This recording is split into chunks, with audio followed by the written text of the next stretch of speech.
Everyone talks about wanting to change their life, but nobody wants to be the person who actually does the uncomfortable work to change it.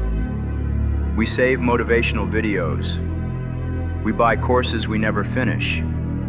But when it comes to actually being that person who wakes up at 5 a.m., who says no to the party, who chooses the constant hard work, we're not ready for that.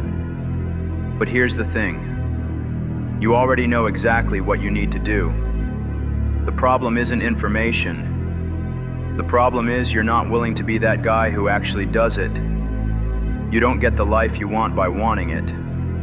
You get the life you want by becoming the person who naturally lives that life. Most people are trying to change their results without changing their identity. They want the fit body, but they still see themselves as someone who isn't good with fitness. They want the successful business, but they still see themselves as someone who isn't entrepreneurial. They want the confident personality, but they still see themselves as someone who just isn't that type of person. But here's the truth. Your actions follow your identity. If you see yourself as someone who quits, you'll find reasons to quit. If you see yourself as someone who follows through, you'll find ways to follow through. The question isn't what do I want? The question is who do I need to become to naturally have what I want? And this connects to something bigger that nobody wants to admit. We live in a culture that worships the idea of change but hates the reality of changing.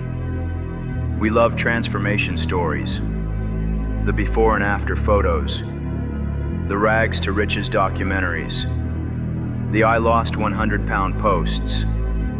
But we hate the boring Tuesday at 5 a.m. when you have to choose between your warm bed and the cold gym. We hate the awkward networking events where you don't know anyone. We want the highlight reel, but we don't want to work for it. Here's what I've learned after years of studying people who actually transform their lives. The difference between people who change and people who stay stuck isn't motivation. It's not willpower. It's not even talent. The difference is this. Some people are willing to be temporarily uncomfortable to be permanently different. Most people are not. I'm going to be honest with you about something. I was absolutely terrible at being consistent. I would start things with incredible enthusiasm, and within 3 weeks, I'd have some perfectly reasonable excuse for why this wasn't the right time or why this particular approach wasn't working for me. I was the king of starting over. I was really good at making my excuses sound legitimate.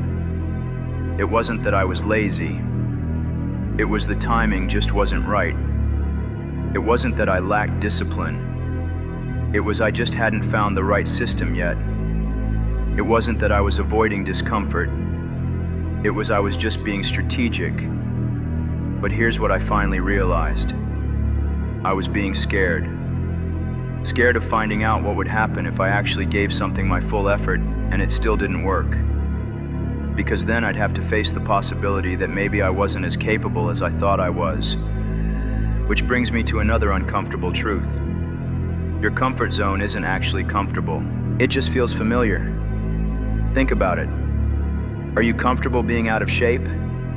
Are you comfortable being broke? Are you comfortable being lonely?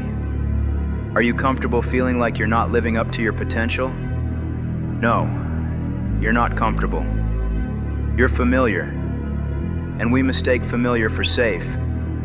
We mistake familiar for comfortable. But familiar is just what we know. And what we know isn't necessarily what's good for us. This is the secret that high performers understand and average people miss. Everything you do is practice for who you're becoming. When you hit snooze, you're not just sleeping. You're practicing being someone who doesn't keep commitments to themselves. When you make your bed, you're not just tidying up. You're practicing being someone who finishes what they start. When you go to the gym on the day you don't feel like it, you're not just exercising. You're practicing being someone who does hard things. Your character isn't built in the big moments. It's built in the 1,000 tiny moments when nobody's watching and nothing seems to matter. The person who becomes extraordinary isn't the person who does extraordinary things once. It's the person who does ordinary things extraordinarily consistently. So how do you actually become that person? Start thinking in identity, not outcomes. Instead of, I want to lose weight, try I am becoming someone who takes care of their body. Instead of, I want to make more money, try I am becoming someone who creates value in my work. The goal isn't to achieve something, it's to become someone. When you feel overwhelmed or don't know where to start, just ask, what's the next right thing I can do right now? Not the perfect thing, not the most optimal thing, just the next right thing. Keep a list on your phone of every time you do something that aligns with who you're becoming. Your brain needs proof that you're changing, and this proof accumulates faster than you think. But here's the most important thing. You have to be willing to be bad at being your new identity at first. You're going to mess up. You're going to have days where you revert to old patterns, to old habits, to your familiar ways. That's not failure. That's leaning. That's part of the process. The person you're becoming isn't perfect. They're just persistence.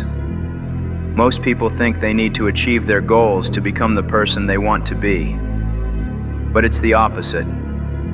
You need to become the person you want to be to achieve your goals. The fit version of you already exists. Start acting like them today. The successful version of you already exists. Start making decisions like them today. The confident version of you already exists. Start showing up like them today.